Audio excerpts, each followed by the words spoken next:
सभी दिल्ली वासियों को मेरा नमस्कार। पिछले 1 साल से जब से कोरोना शुरू हुआ है, मैं समय समय पे आपके बीच में आके सभी तथ्यों को, परिस्थितियों को ईमानदारी के साथ आपके सामने रखता रहा हूँ, आपसे चर्चा करता रहा हूँ। एक चीज़ हम लोगों ने हमेशा गांठ बांध के रखी, आपको कभी गलत तथ्य नहीं दिए, आपसे कभी झूठ नहीं बोला, जो था आपके सामने रख दिया। अगर स्थिति अच्छी थी तो भी आपको बताया, स्थिति खराब थी तो भी आपको हमने ईमानदारी से बताया, क्योंकि हम पहले दिन से समझ गए थे कि ये इतनी बड़ी आपदा है कि आपके साथ के बिना, जनता के साथ के बिना अकेले इस आपदा से सरकार सामना नहीं कर सकती। जनता का सहयोग और जनता की सहभागिता इस पूरे संघर्ष में बेहद ज़रूरी है। और जब तक जनता को सच नहीं बताया जाएगा, सारे तथ्य जनता के सामने नहीं रखे जाएंगे, तब तक जनता की भागीदारी सुनिश्चित करना असंभव था। इसीलिए हमने हर चीज़ आपके सामने रखी। हमने टेस्ट नहीं कम होने दिए। आज दिल्ली के अंदर सबसे ज़्यादा टेस्ट हो रहे हैं। मैं तो ये कहूँगा कि अगर प्रति 10 लाख की पॉपुलेशन पे देखा जाए तो शायद पूरी दुनिया में सबसे ज़्यादा टेस्ट दिल्ली में हो रहे हैं। मैंने देखा कि कई जगहों पे उन्होंने टेस्ट कम कर दिए। टेस्ट कम कर दिए तो केस कम आने लग गए। इस तरह से तथ्यों के साथ कई जगह हेरफेर करने की कोशिश की गई। हमने ऐसा नहीं किया। हमने टेस्ट कम नहीं किए, उल्टे कम करने की वजह हमने दिल्ली में टेस्ट कई गुने बढ़ा दिए। आज लगभग 1 लाख टेस्ट दिल्ली में डेली हो रहे हैं। हमने मौत के आंकड़े आपसे नहीं छुपाए। जितनी मौतें होती थी हमने सब आपके सामने रखी, ईमानदारी से रखी। अगर ज़्यादा हो रही थी तो ज़्यादा बताई, कम हो रही थी तो कम बताई। कितने बेड्स हैं, कितने आईसीयू बेड्स हैं, क्या परिस्थितियां हैं, हर चीज़ आपके सामने ईमानदारी के साथ रखी। और इसी वजह से जब भी हमने कड़े निर्णय लिए, हमें आपका पूरा सहयोग मिला, दिल्ली की जनता का पूरा सहयोग मिला। मैं हमेशा कहता हूं कि हमारी दिल्ली एक परिवार है। दिल्ली के 2 करोड़ लोग एक परिवार हैं। और जब परिवार में कोई आपदा आती है तो सारे परिवार के लोग मिलकर उसका सामना करते हैं। अब भी हम सभी मिलकर इसका सामना करेंगे। पहले भी जीत हुई थी, अब भी जीत होगी। आज दिल्ली में क्या परिस्थिति है? पिछले 24 घंटे में दिल्ली में लगभग 23,500 केस आए हैं। उसके पिछले 24 घंटे में लगभग 25,500 केस आए थे। तो पिछले 3-4 दिन से रोज हम देख रहे हैं लगभग 25,000 के करीब केस आ रहे हैं। पॉजिटिविटी बहुत ज़्यादा बढ़ गई है, संक्रमण दर बहुत ज़्यादा बढ़ गई है। दिल्ली के अंदर अस्पतालों में उपलब्ध बेड्स की भारी कमी हो रही है। डेली 25-25 हज़ार अगर पेशेंट्स आएंगे तो कोई भी व्यवस्था चरमरा सकती है। दिल्ली के अंदर बेड्स की भारी कमी हो रही है। आईसीयू बेड्स दिल्ली में लगभग ख़त्म हो गए हैं। आज सुबह मैं ऐप पे देख रहा था 100 से भी कम आईसीयू बेड्स दिल्ली में बचे हैं। ऑक्सीजन की भारी कमी हो रही है। कल हमने सेंट्रल गवर्नमेंट को भी लिखा है, उनसे बातचीत चल रही है। परसों रात को एक हादसा होते होते बचा। एक प्राइवेट हॉस्पिटल ने हमें बताया कि परसों रात को 3 बजे के करीब उनके अस्पताल की ऑक्सीजन लगभग ख़त्म हो गई।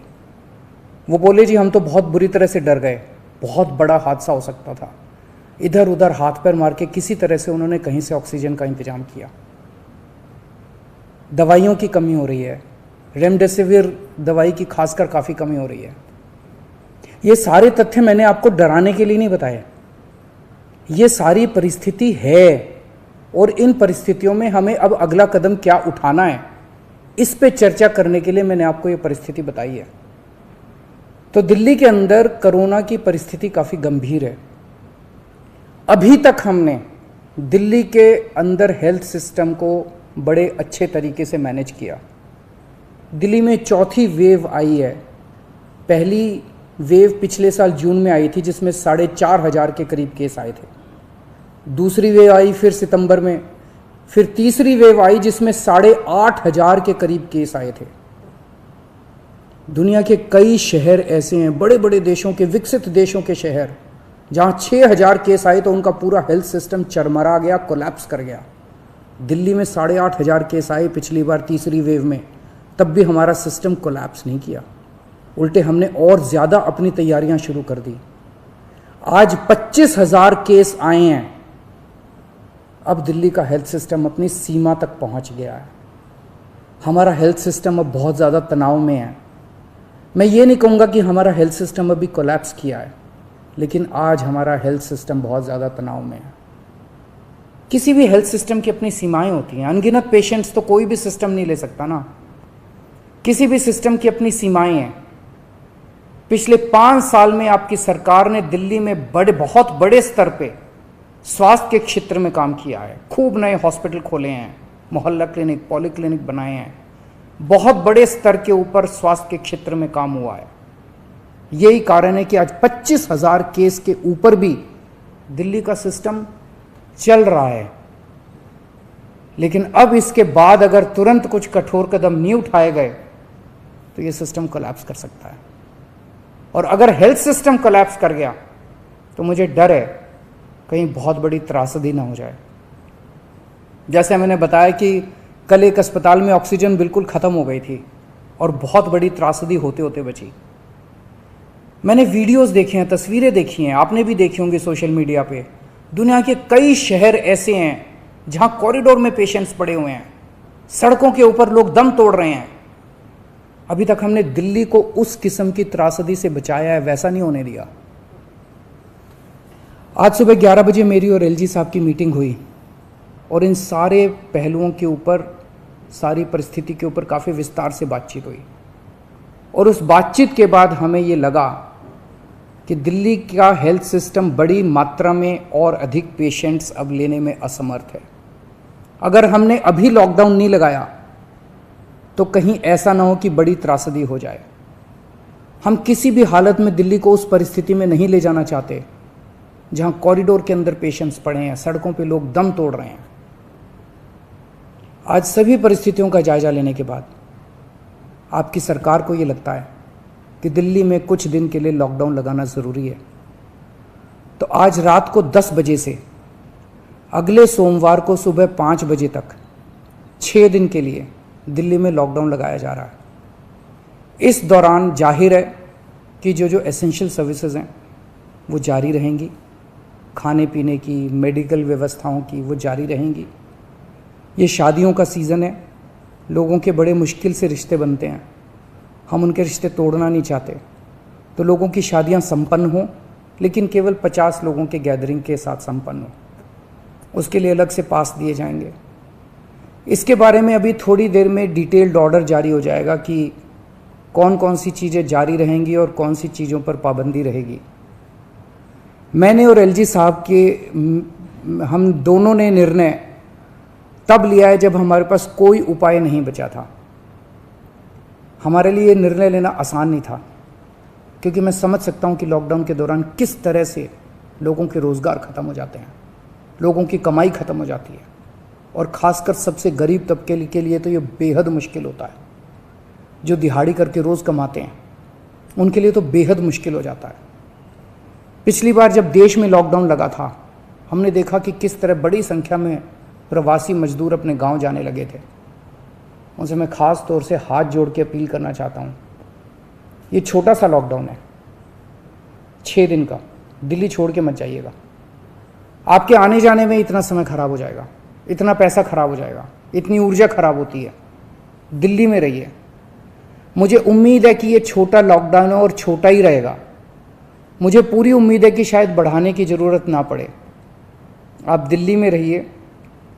यकीन मानिए, हम पूरी ईमानदारी के साथ सब मिल के लड़ेंगे तो जल्दी इस मुसीबत से छुटकारा पाएंगे। मैं आपको यकीन दिलाता हूँ, सरकार आपका पूरा ख्याल रखेगी। मैं हूँ ना, मुझ पे भरोसा रखिए। मेरी दिल्ली के सभी नागरिकों से अपील है कि ये निर्णय हमने बहुत मुश्किल से लिया है। आप सब लोग जानते हैं कि मैं लॉकडाउन के सख्त खिलाफ रहा हूँ। हमेशा से मैंने लॉकडाउन का विरोध किया है। मेरा ये मानना है कि लॉकडाउन से कोरोना ख़त्म नहीं होता, लॉकडाउन से कोरोना की स्पीड कम हो जाती है। मेरा हमेशा ये मानना है कि अगर किसी भी शहर या राज्य की स्वास्थ्य व्यवस्था अपनी सीमा तक पहुंच जाए तो लॉकडाउन लगाना जरूरी हो जाता है, ताकि पेशेंट्स का नंबर कम हो जाए, ताकि हेल्थ सिस्टम को और दुरुस्त किया जा सके। ये जो 6 दिन का लॉकडाउन हम लगा रहे हैं, ये जो 6 दिन हम ले रहे हैं आपसे, इन 6 दिनों के अंदर हम बहुत बड़े स्तर के ऊपर और दिल्ली में बेड्स की व्यवस्था करेंगे। केंद्र से हम मदद मांग रहे हैं, उनसे लगातार संपर्क में हैं। केंद्र सरकार हमारी मदद भी कर रही है, उसके लिए हम केंद्र सरकार के शुक्रगुजार हैं। उनसे ऑक्सीजन की व्यवस्था करेंगे, दवाइयों की व्यवस्था करेंगे। इस लॉकडाउन के समय को हम इन सब चीज़ों के लिए इस्तेमाल करेंगे। मेरी अब सब लोगों से गुजारिश है कि लॉकडाउन का पूरी तरह से पालन करें, घर से बाहर इस दौरान ना निकलें। पहले भी हमने कई कठिन निर्णय लिए और आपने मेरा पूरा साथ दिया। मुझे पूरी उम्मीद है आज भी आप मेरा साथ देंगे। हम मिलके इसका मुकाबला करेंगे और ज़रूर जीतेंगे। नमस्कार।